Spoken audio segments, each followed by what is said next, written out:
Tu peux nous raconter justement ton expérience avec les enfants? Bah, là, avec les enfants, si tu veux, c'était magique parce que quand on faisait un spectacle, par exemple, quand on allait dans une école, les maîtresses elles avaient tout le temps peur. Pourquoi? Parce qu'en général, quand il y a des spectacles pour les enfants, ils mélangent souvent les maternelles, les petites maternelles, les grandes maternelles, les CP.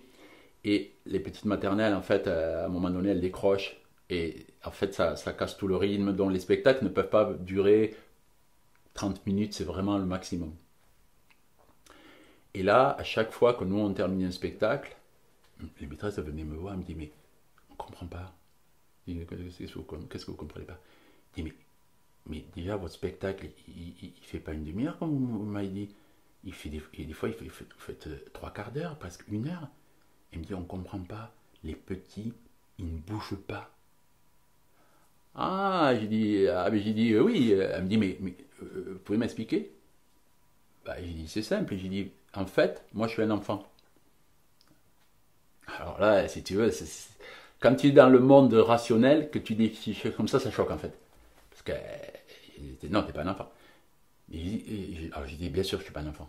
Mais moi, dans ma tête, quand je joue, je rentre dans le rôle et je suis un personnage. Donc ce personnage, forcément, il est enfantin, puisque c'est un clown, c'est un oiseau, c'est bon, il est très très proche des enfants en fait, en tout cas de leur imaginaire à eux. Et ce que j'ai fait après, c'est que tout est construit, les dialogues sont construits avec ma partenaire, mais ils sont aussi construits pour intégrer la parole de l'enfant. Donc, il est tout le temps en connexion avec l'histoire parce qu'on a étudié le dialogue de façon à ce qu'il ne décroche pas. Et que même s'ils ne comprennent pas, le petit, il ne comprend pas les paroles, mais il comprend l'intention.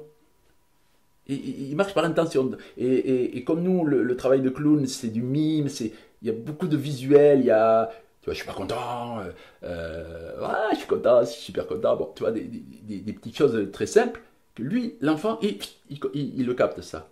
Donc, ce qui fait que, effectivement, on restait tout le temps. Donc ça, on était particulièrement fiers dans notre compagnie quand on nous disait: oh là là, mais c'est incroyable, vous arrivez à ce qu'il reste tranquille pendant autant de temps et que presque à la limite après ils veulent plus partir quoi. Parce qu'en plus comme il y avait une petite cabane sur scène, tu vois, où moi je rentrais à l'intérieur de cette petite cabane, la souris, parce que c'était une souris, elle me rétrécissait. Donc tu vois, à un moment donné, il dit: comment il fait ce grand pour rentrer dans la petite cabane? Enfin bon. Donc après, il venait voir dans la cabane: mais il est où? Il est passé où? Il est passé où le clown qui était là? Enfin bon, voilà, tu vois. Donc voilà, je pense que ces moments-là, de regarder dans cet œil d'enfant cette pureté et il n'y a pas de malignité, il y il y a une naïveté, mais dans le bon sens du terme. Il croit à quelque chose, tu vois. Voilà, donc je retiens ça. Qu'est-ce que ça t'a apporté personnellement ce... Alors, personnellement, une guérison par rapport à mon enfant intérieur, ça c'est sûr et certain. Ça c'est certain parce que le fait que je m'occupe d'enfants, parce que j'en ai vu des milliers, attention, hein, quand pendant 20 ans, tu fais des spectacles où chaque fois tu as 120 enfants, bon, et tu multiplies par toutes ces années, donc il y a énormément d'enfants qui sont passés à travers nous, à travers nos rôles, à travers nos rires, à travers nos spectacles.